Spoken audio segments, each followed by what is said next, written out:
on ne peut pas parler de la Sainte Trinité sans, à un moment donné ou un autre, faire référence au filioque, ce petit vocable latin qui signifie « et du Fils » et qui a été introduit dans la profession de foi affirmée au concile de Nice et Constantinople de 381 qui définissait que le Saint-Esprit procède du Père, ne disant rien de la relation unissant le Fils et le Saint-Esprit, en sorte que l'on pouvait croire que le Saint-Esprit ne procédait que du Père. Que le Saint-Esprit procède du Père, c'est vrai, absolument, et restera toujours. Mais refuser de reconnaître que le Saint-Esprit procède du Père et du Fils aurait amené entre le Père et le Fils une autre différence que celle de leur relation mutuelle de paternité et de filiation.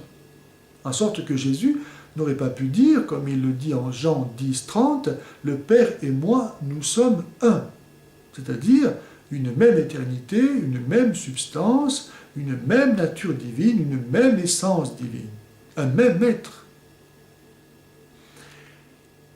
Cette affirmation, donc, de l'identité de nature du Père et du Fils, et donc de l'unité de la Trinité, a trouvé son origine en Espagne au VIe siècle, lorsque celle-ci a été envahie par les Wisigoths qui étaient ariens, c'est-à-dire qui refusaient de reconnaître la divinité de Jésus.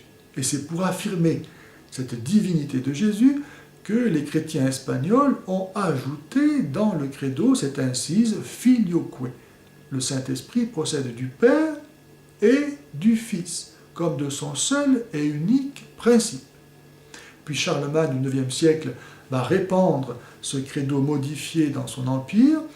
Les papes à Rome vont tarder à l'adopter, étant donné les difficultés qui existaient déjà entre les chrétiens d'Orient et d'Occident, mais au XIe siècle vont l'adopter.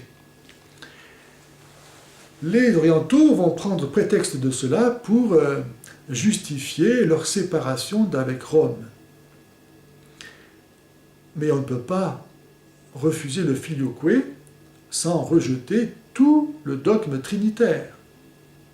Comme je viens de le montrer, si le Saint-Esprit ne procède pas du Fils comme du Père, alors il y aurait une autre différence entre le Père et le Fils, et donc il n'y aurait pas l'unité parfaite et l'identité de leur nature. Les problèmes entre les orientaux et les occidentaux viennent de la séparation de l'Empire romain en deux parties, avec les invasions barbares au IVe et Ve siècle. De sorte que seul l'Empire romain d'Orient va subsister jusqu'à sa chute en 1453, envahi à son tour par les Turcs. Au IVe, Ve siècle, les chrétiens qui appartenaient à la même Église et au même empire vont se trouver ennemis politiquement, d'où des incompréhensions, des difficultés de communication qui vont s'aggraver et conduire peu à peu au schisme religieux. Néanmoins, les orientaux auraient pu et devraient se rappeler que Jésus n'a voulu qu'une seule Église. En Jean 10, il dit « Il y aura un seul troupeau et un seul pasteur ». Ce pasteur, c'est le pape, sur qui Jésus a bâti son Église. « Tu es Pierre, et sur cette pierre, je bâtirai mon Église », dit-il à Pierre. Et depuis Pierre jusqu'à Benoît XVI, il y a toujours eu un pape dans l'Église qui agit au nom de Jésus. En sorte que s'opposer au pape parlant au nom de Jésus, c'est s'opposer à Jésus lui-même, qui a dit à ses apôtres « Qui vous écoute, m'écoute ».